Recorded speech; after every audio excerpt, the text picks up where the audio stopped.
Scene overlooking all the courts here at Wimbledon. Yet another absolutely stunningly beautiful day here in SW19, and still plenty more action and thoughts going on around the court. So let's catch up with Rachel Stringer.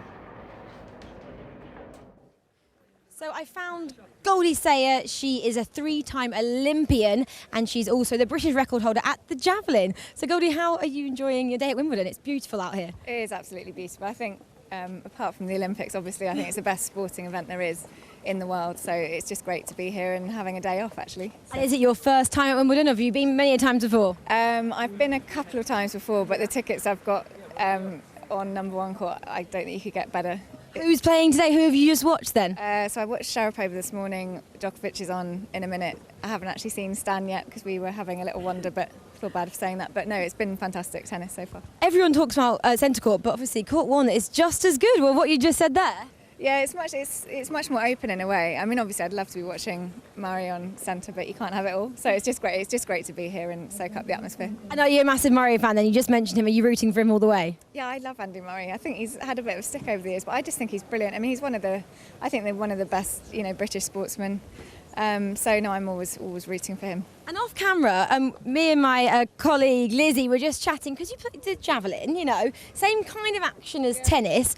Is that something that you would ever think of doing, or have you ever done that in the past? Yeah, I grew up actually as a tennis player at Newmarket Tennis Club.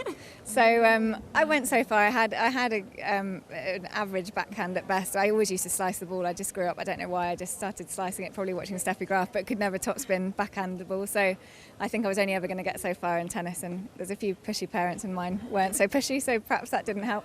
But no, I love this sport. I love it, and obviously, it is a similar action. I think if you can serve well in tennis, then you could make a decent javelin throw. Do you think then tennis contributed to how great you are now at the Javelin?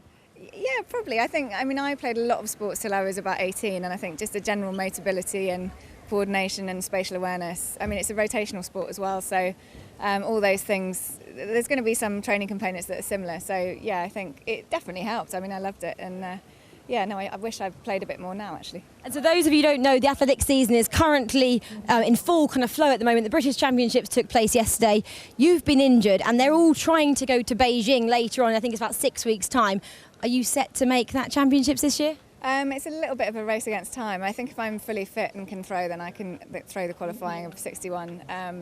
But it's a little bit tight for time now. I'd love to have, defended my title at the British Champs yesterday, but it wasn't to be. My knee's not quite ready. So I've got a few competitions, hopefully the anniversary games, that might actually end up being my kind of low-key opener in front of 50,000 people. But that's absolutely fine. If I have to do that, I have to do that. So yeah, I mean, I'm looking forward to competing ultimately, but I was making sure my knee was right for next year more than this year in some ways. But obviously we do so much training in athletics with not many majors, as it were. It would be nice to be a tennis player at times when they've got 4 majors a year. So I'm looking forward to being fully healthy and throwing again. And next year you're referring to Rio, and that's when you could always like, you're on the same team then, as the people like the Heather Watsons, the Andy Murray, because obviously it's a multi-event and you get to play alongside them. How is that to kind of incorporate the two different sports and obviously all the other sports that take part of the Olympic Games? Yeah, I could put my javelin down and play a bit of mixed doubles with Andy Murray. That might win a medal. Yeah, it's great. I love the Olympics just for that, mainly to be in a multi-sport environment, and I love all sports, so it's great to be in the same team as so many fantastic sports people. So I think Rio will be a fantastic kind of carnival atmosphere, and I'm sure we'll do well in the tennis if Heather Watson keeps going the way she is. And obviously Andy and all those guys coming through, I think it'll be another great chance for GB. Well, thank you for chatting to us, Goldie. I'll let you go because you've got Djokovic up next, and that's a brilliant match. And so I don't want you to miss the start of that one. Great, thank you. Thank you very much.